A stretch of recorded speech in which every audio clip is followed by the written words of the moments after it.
So you've rolled up a Sorcerer. So fun fact about me, Sorcerer was actually the second class that I ever played in Dungeons & Dragons. My first was an Eldritch Knight Fighter, and then the second class I ended up making about a year and a half later was a Sorcerer, and I, unsurprisingly, was terrible at it. Honestly, at the time, I thought that I had a pretty good handle on things like magic and spell slots and all that stuff because of my time with an Eldritch Knight Fighter, but then I switched over to an actual pure magic class like Sorcerer, and I realized that I was completely out of my depth and I went in with no understanding of what I was doing. And sorcery points confused the hell out of me. And it didn't help that I was like 12. But my own early ineptitude aside, honestly, the Sorcerer class is such a fantastic class in D&D, and it's one of my favorite spellcasting classes, next to the Warlock, of course.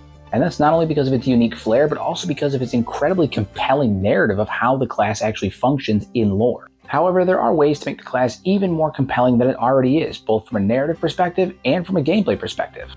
Hello adventurers, and welcome to the Hero Table, your one-stop shop for all things ttrpg and D&D related. And today we're going to be talking about 3 ways you can play a better sorcerer in D&D.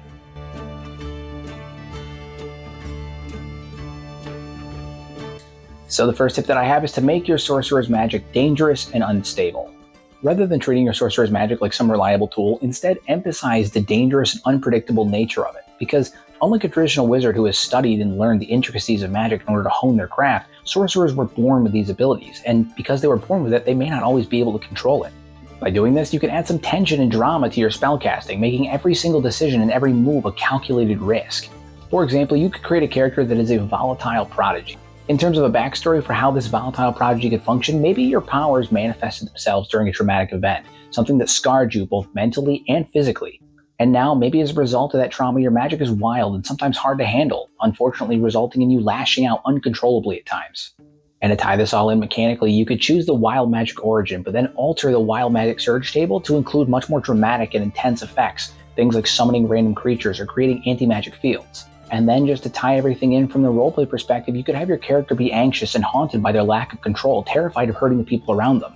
And throughout the course of the campaign, they could seek out things like mentors or artifacts that might help them gain a better control or understanding of their magic in the long run, ultimately causing you to have a growth cycle over the course of the campaign. And as a direct result, you will end up having to make the decision on whether or not you want to stabilize your magic in the long run, or give in fully to the chaos and become a force of destruction. And to spice things up and add a little bit of a narrative flair, you could describe your spells in a much more chaotic way in terms of how they react to the environment around them. Maybe your fireballs explode into a rainbow of colors, or maybe your mage armor shimmers around you like an unstable force field. You could also work with your DM to have NPCs react certain ways to your spells, maybe with fear or awe, creating opportunity for advanced roleplay as well.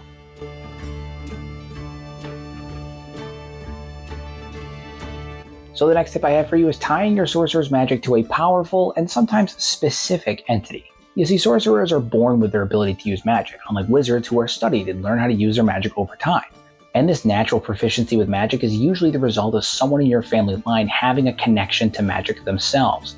Maybe someone in your family was a powerful archmage who passed their magical talents down through their bloodline and eventually leading to you. Or maybe a distant ancestor was a warlock who had made a pact with an infernal being, and then when they sired on their lineage, some of that magic ended up flowing down into you.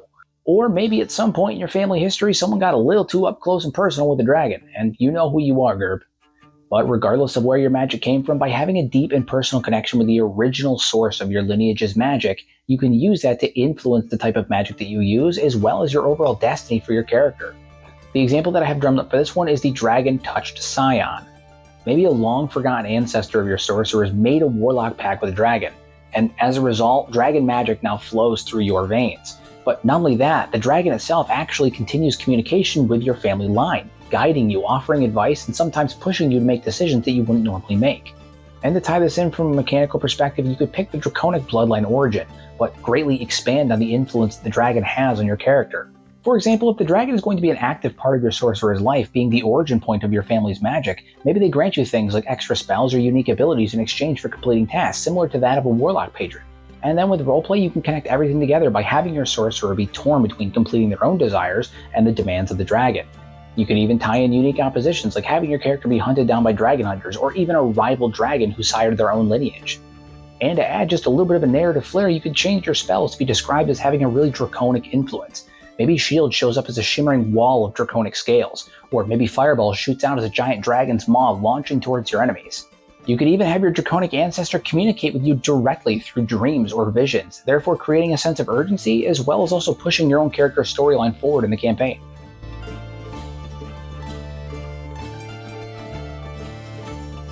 And the last thing I want to talk about is giving your sorcerer a dark secret that ties directly to their magical lineage that also feeds into the campaign itself.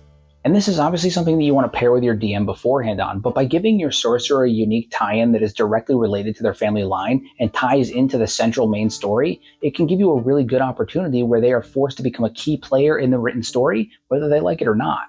And the example that I drew up for this one is the Cursed Harbinger. Your sorcerer's powers could be derived from an ancient prophecy, or even a curse.